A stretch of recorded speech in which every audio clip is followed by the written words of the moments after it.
breaking down all 28 things you missed from Survivor Season 45, Episode 7. We're talking all things Bruce feeling the heat, getting a grip, Survivor flash forward, the double tribal council, and much more. Careful for any spoilers if you haven't seen the episode yet, and make sure to stick around as we announce last week's giveaway winner. If you want to enter next week's giveaway, make sure to subscribe to the channel, like the video, and comment down below who your winner pick is at this point in the season. Let's get started with number 28, Coutura versus Bruce. Be ready for it. The first half of the episode is all about the Coutura versus Bruce war, and it's even highlighted for most of the previously on Survivor segment. I'll get into the reasons why throughout the video, but unfortunately, other than the moments when the players quit the game, this was probably my least favorite episode all season. Number 27, Daka Waka after Tribal. At first, I was thinking to myself, what the hell is a Daka Waka? But don't worry, I did all the research for us. I'm reading it right here, and it turns out in Fijian mythology, the Daka Waka is a shark deity and often appears as a fierce sea monster. Pretty cool, the more you know. I just wish the episode explained this to us, as all the players are coming together, freaking out about Caleb's big moment, and of course, finally making the merge as well. The issue is, this big moment isn't really going to be leading into anything, as we know what's going to happen at the end of Tribal Council. I've seen a bunch of people talk about this online, but we need to get rid of this merge, splitting in groups, earn the merge fiasco, as it doesn't really make sense how all these players have earned the merge, but then we're splitting into groups again, but then some of them aren't going to make the jury. It's all a mess. Number 26, Bruce calls out Coutura. I sound like a broken record, but this Bruce versus Coutura war better have an amazing payoff for how much screen time it's had, as Bruce calls out Coutura in front of everyone for not wanting to vote Caleb last episode. She got the title of the episode, and just like a thorn in her thumb, Coutura is pissed off. Number 25, Caleb rebuilding. Not gonna lie, when we get to the end of the episode, I was screaming at my TV. I really wish Caleb survived. He starts the episode off pretty strong. With 12 people left in the game, he needs to try to rebuild some of the connections if he wants to survive. No!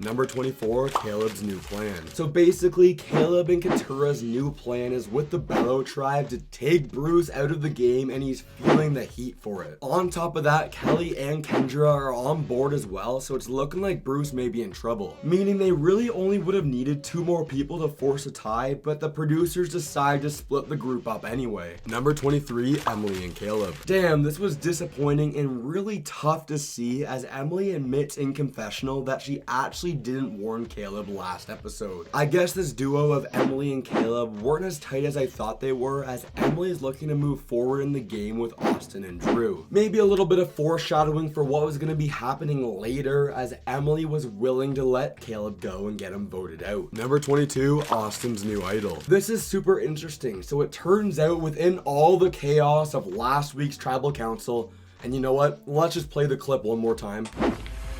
No!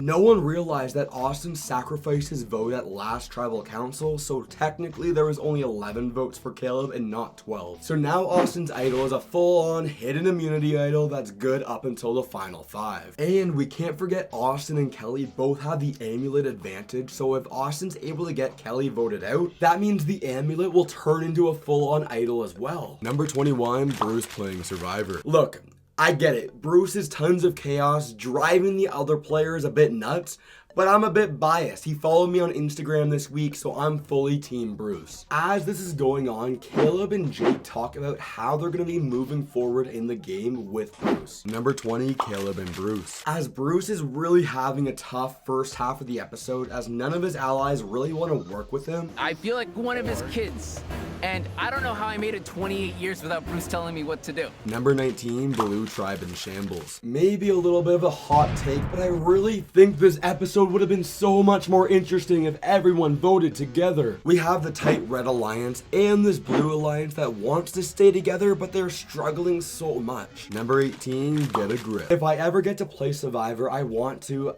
I need to play this challenge. It looks so cool as it's a Survivor classic. As the players are randomly divided into 2 teams, the last person standing overall wins tacos for their group, and they're going to separate tribal councils, so the first person voted out is not going to be making the jury. Number 17, tacos for reward. This week, the Survivor Sanctuary had all you can eat tacos, so we're going to be celebrating with idle plays. With the holiday season fast approaching, you should turn to idle plays to give the gift of Survivor to the super fan in your life. For this week only, the first 7 people to use the code TACO25 get 25% off their tree puzzles. The best part is we have them available in red and blue options. So if you're interested in checking out idle plays or you want to help support me and the channel, please go to idleplays.com. And remember, the first 7 people to use the code TACO25 get 25% off their tree puzzles. Number 16, the group breakdown. It's a hot take and I'm probably going to be getting some heat for this, but I was actually okay with whoever was voted out in the first group to not make the jury. Look, as a player, I would hate it, and this is way too complicated for the merge, but at the same time, I think it added some much needed suspense to the TV show Survivor, where this episode would have been boring. The red group includes Jake, Dee, Austin, Julie, Caleb, and Coutura, where the blue group includes Bruce, Sefue, Kendra, Kelly, Drew, and Emily. The first thing I thought of was the fear of Bruce and Coutura both being voted out, and we would have had no payoff to the drama with them happening all season. Number 15, the challenge.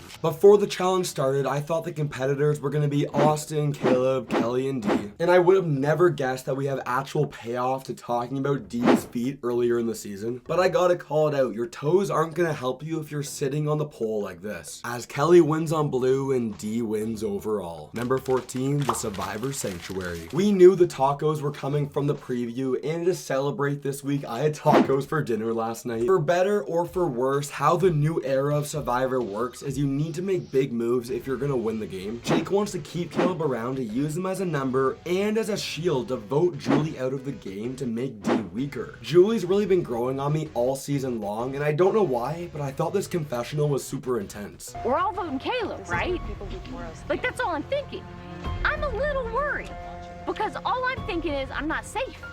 Number 13, Old Yellow Camp. In this group, you can feel the low energy as whoever's voted out of the game made the merge, but's not going to be making the jury. Again, I need to separate everything. As a viewer watching the episode, I love this concept, but as someone who wants to play Survivor for themselves, I hated it. We'll talk about it more at Tribal Council, but in my opinion, it was obvious Sefue was going home, and I feel like it was the wrong decision. Number 12, Drew's plan. Drew would have preferred to vote Bruce out of the game, and at the same time, I think that's what the girls on blue should have done as well. But because they didn't want to target one of their own, it needed to be Sefue. Similar to Matt from Survivor 44, Drew had an advantage in safety without power, but he forgot to bring it to the challenge, so he doesn't have it with him right now. Number 11, Austin and Dee. Austin honestly brings up a really good point to Dee on why they should be keeping Caleb in the game. Caleb literally received all the votes last episode, so he's a huge threat right now. Someone like Dee is having her threat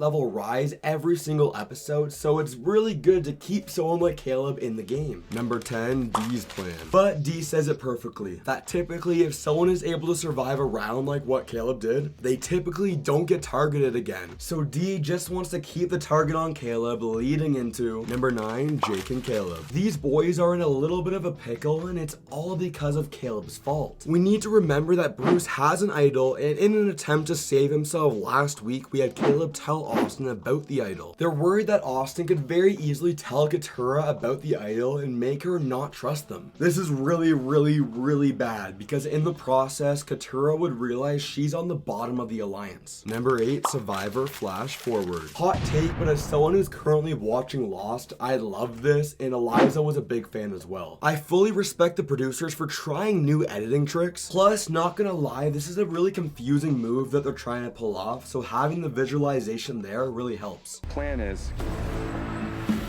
tonight at Tribal Council, Coutura, myself, and Austin draw rocks. Austin's really scared in this game. Number 7, Coutura pissed. Caleb plays it off fine, but Jake not so much. And because of this, well, long story short, Coutura realizes she's on the bottom and she's gonna flip to the other alliance. All I'm saying is Caleb probably survives this tribal council if the producers didn't split the group up in half. Number 6, Sefue hitting rock bottom. We are flipping to the other group who will be attending tribal council first, as Sefue realizes it's probably him, as he's not gonna be making the jury. And that's because, well, 1, the blue tribe has the majority, and 2, out of the minority, Sefue is the biggest threat. Seeing Sefue emotional like this and seeing the real Sefue for the first time completely broke my heart, imagining what it would feel like to be him. But it was way too obvious he would be going home with the lack of storyline that he received all season. Number 5, the plans. Look, I think this was the producers trying some misdirection that the vote was maybe going to Bruce and not Sefue. But with how the story of Sefue has gone with a lack of an edit all season long and the build-up of Bruce versus Coutura, I knew Sefue was going to be the one going. Number 4, Tribal Council 1. Big twist for no reason today. Seriously, this would have been so much better as one Tribal Council. And a big waste of time for the first half of the episode as well, as Bruce and Coutura end up on different groups. Ultimately, if the bad luck didn't hit Sefue tonight, I think he would have been edited together way better and would have been a fan favorite. Number 3, Sefue voted out. Sefue, if you're watching this, I'm really sorry you got that bad bounce and didn't make the jury. Number 2, Tribal Council 2. This was probably the worst case scenario after watching Caleb's big move last episode. Instead of one super interesting tribal council, we get 2 anticlimactic tribal councils. As a fan favorite becomes the first member of the jury. Number 1, Caleb voted out. Anyways, congratulations, coach. You're this week's giveaway winner. I'll announce a new winner next week, and click right here for the rise and fall of Russell Hantz.